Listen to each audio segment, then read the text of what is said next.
Pas normalement, disons, l'orateur de Normalerweise ce jour. bin ich nicht der Redner dieses Tages, Alléluia. Mais je le précède seulement. aber ich möchte ihn einfach nur vorangehen. Comme Jean-Baptiste a dit, Wie Johannes der Täufer il gesagt hat, précède le Seigneur pour lui préparer le chemin. er möchte den Weg für den Herrn vorbereiten. Je le précède seulement pour préparer le chemin. Und das tue ich auch, indem ich den Weg vorbereite. Oh, Alléluia. Nous sommes en ce moment, dans un moment, ce moment est très crucial car c'est le moment où la gloire de Dieu descend encore dans une autre dimension. Wir sind in einem Moment, in dem die Herrlichkeit Gottes in eine Parce que große, höhere Dimension quand geht. Dieu se lève pendant l'adoration, la Bible dit le pan de son vêtement remplit le temple. Wenn er sich erhebt in der Anbetung und Lobpreis, dann legt er seinen Anzug auf sein Volk. Alléluia. Amen. Alléluia. Oh yes, Lord. Baba, we in your presence. Let it rain. Oh, your rain. Let it fall on me. Baba, we're in your presence. Let it rain. Let it rain. Oh, your rain. Your rain. Let it fall on me. Let it fall on me. Baba, we're in your presence. We're in your presence. Let it rain. Let it rain. Oh, your rain. Your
Je veux avoir ta révélation. Ouvre mon cœur, ouvre mon esprit, ouvre mon entendement.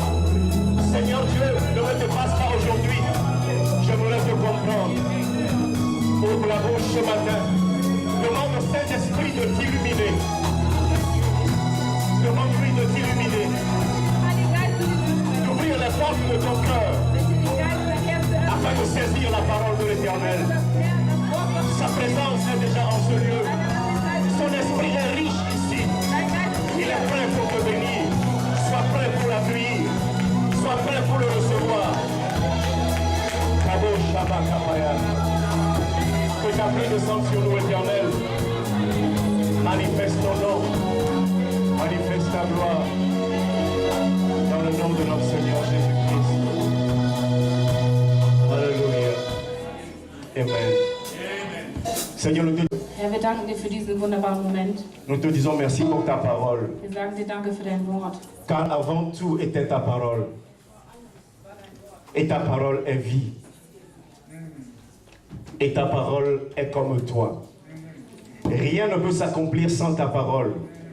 C'est pourquoi ce soir, nous prions afin que ton esprit puisse agir à travers sa parole, afin qu'elle devienne vie et qu'on puisse la glorifier et qu'on élève le nom de Jésus-Christ.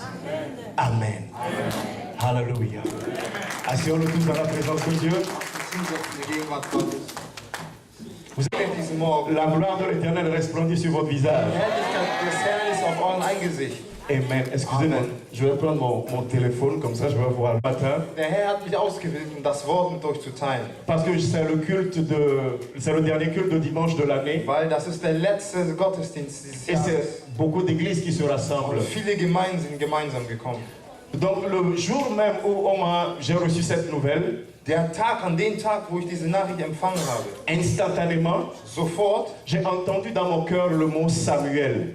habe ich in meinem Herzen das Wort Samuel gehört.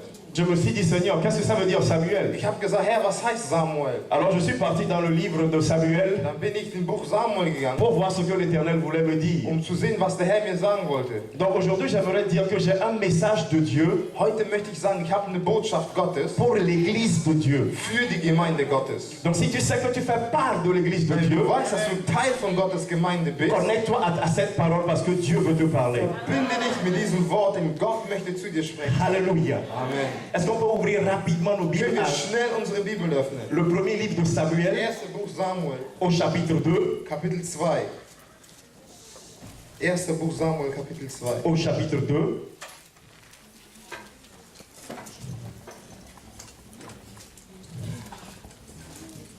Vous êtes là? Seid ihr da?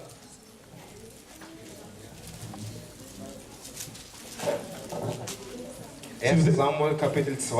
Si vous êtes là, dites Amen. Wenn ihr da seid, sagt Amen. Good. Anne pria et dit, mon cœur exulte en l'Éternel. Ma force s'est élevée par l'Éternel. Ma bouche s'est ouverte contre mes ennemis, car je me réjouis de ton salut. À cause du temps, je voudrais normalement lire tout le chapitre 2, mais à cause du temps, allons s'il vous plaît dans le verset 6. Den ersten Vers haben wir gelesen, aufgrund der Zeit. Lass uns jetzt bitte Vers 6 lesen. Vers 6. L'Éternel fait mourir et il fait vivre.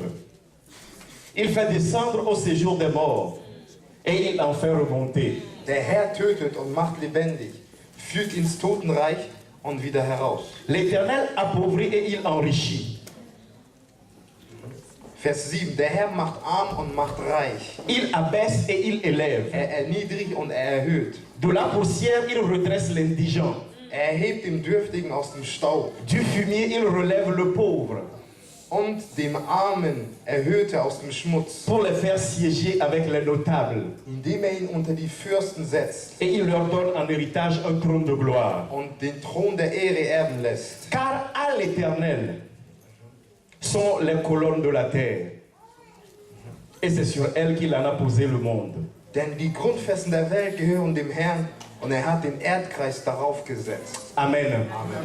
Non, allez avec moi dans Jérémie chapitre 7, verset 12. Je vais lire tous mes versets en même temps. Jeremia Kapitel 7, Vers 12. Comme ça, on peut rentrer dans la parole. Dann werden wir schnell in Jeremia 7, 12. Jeremia 7, 12. Vous êtes là? Seid ihr da? Jérémie chapitre 7 au verset 12. Jeremia 7, 12.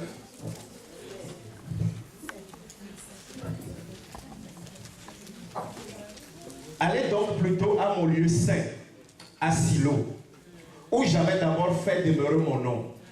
Et voyez comment je l'ai traité, à cause de la méchanceté de mon peuple Israël. Geh hin an meinem Ort zu Silo, wo früher mein Name gewohnt hat, und schaut, was ich dort getan habe, wegen der Bosheit meines Volkes Israel. Gardez ce mot Silo dans votre tête. Dites Silo. Sagt Silo. Silo. Silo. Amen. Retournons dans 1 Samuel, Zurück zu 1. Samuel, au chapitre 1. Kapitel 1.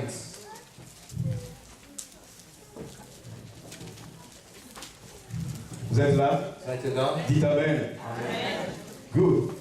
Il y avait un homme de Ramatahim, Sophie, de la montagne d'Éphraïm, nommé Elkana, fils de Yehoram, fils d'Elihu, fils de Tohu, fils de Tour, Éphratien. Es war ein Mann von Ramathaim, Zophim von Gebirge Ephraim, der hieß Elkana, ein Sohn Jerohams, des Sohnes Elius, des Sohnes Tohus, des Sohnes Zufs, ein Ephraimiter. Il avait deux femmes. Le nom de l'une était Anne, et le nom de la deuxième, Pénina. Pénina avait des enfants, mais Anne n'avait point. Hatte zwei Frauen. Eine hieß Hannah, die andere Penina. Penina hatte Kinder und Hannah hatte keine Kinder. Que l'Éternel bénisse sa parole. Möge der Herr sein Wort segnen. Amen. Amen. Now, je vous ai dit que quand j'avais reçu l'ordre de prêcher la parole aujourd'hui, Ich habe euch gesagt, als ich das Gebot erhalten habe, das Wort heute zu predigen, le Seigneur m'a donné le nom Samuel. der Herr gab mir den Namen Samuel. Samuel, le nom Samuel veut dire Dieu m'a écouté. Samuel heißt, Gott hat mich erhört. Ou bien Dieu a écouté mes Oder prières. Gott hat mein Gebet erhört. Et ceux qui étaient à la veillée hier savent ou bien ont compris que nous sommes dans une saison de réponse de prière. Und die gestern im Nachtgebet waren, wissen, dass wir in einer Antwort, wir befinden in einer Zeit, wo Gott die Gebete beantwortet. Alors dans le chapitre 2 de 2 Samuel, Also Kapitel 10, Anne, die Hannah hieß, qui rendait témoignage ou bien qui a composé une chanson à l'Éternel. die ein Loblied an den Herrn gesungen hat. Dans cette chanson, elle remerciait l'Éternel pour la grandeur ou bien pour l'exaucement de ses prières. Und in diesem Loblied dankte sie dem Herrn für seine Größe und für die Erhörung ihrer Gebete. Elle reconnaît la situation dans laquelle elle était et ce que Dieu a fait avec elle actuellement. Sie erkannte die Situation, in der sie sich befand und dankte den Herrn dafür. Mais quand tu lis le chapitre 2 du livre de Samuel, tu vois comment cette femme est en train d'exalter le Seigneur. Aber wenn du Kapitel 2 liest, dann siehst du, wie diese Frau den Herrn lobt. Et il y a une histoire derrière sa vie. Und hinter ihr steckt eine Geschichte. Et l'histoire derrière sa vie, c'est que cette femme était mariée. Und die Geschichte ist, dass sie früher verheiratet war. Elle avait un mari Sie hatte einen Mann, qui l'aimait beaucoup. die sie sehr liebte. Mais Anne n'arrivait pas à enfanter. Aber sie war unfruchtbar. Elle n'arrivait pas à avoir des Sie enfants. konnte keine Kinder gebären. Et je suis sûr son mari était obligé d'aller prendre une deuxième Und femme ich bin sicher, der Mann war gezwungen, eine zweite Frau zu holen, qui, elle, était devenue féconde. die fruchtbar war. Elle a fait des enfants. Sie war fruchtbar und hat Kinder zur Welt gebracht. Mais l'amour de Elkana était avec Anne. Aber die Liebe von Elkanah war mit Hannah. La Bible dit que chaque année, Die Bibel sagt, jedes Jahr il déplaçait sa famille pour aller à Silo, nahm seine Familie und fuhr mit ihnen nach Silo, pour aller faire des offrandes à um l'Éternel. den Herrn Opfern zu geben. Et quand elles sont à Silo, Und als sie in Silo waren, elles donnaient beaucoup d'offrandes au nom d'Anne. gab sie viele Opfer für die Ehre Hannas. Mais la Bible déclare que Pénina Aber die Bibel sagt, Penina se moquait beaucoup d'Anne. machte sich über sie lustig. Donc Anne vivait dans l'humiliation, Anna lebte in der Demütigung, elle vivait dans la honte, in Scham, in Schande elle vivait dans la moquerie, und in Scham. elle vivait attristée, Sie lebte wirklich traurig. elle était constamment dans les larmes, Sie war immer unter Lahmen. bien qu'elle jouissait de l'amour de son mari. Obwohl sie sich über die Liebe ihres Mannes freute, aber sie war immer traurig. Alléluia.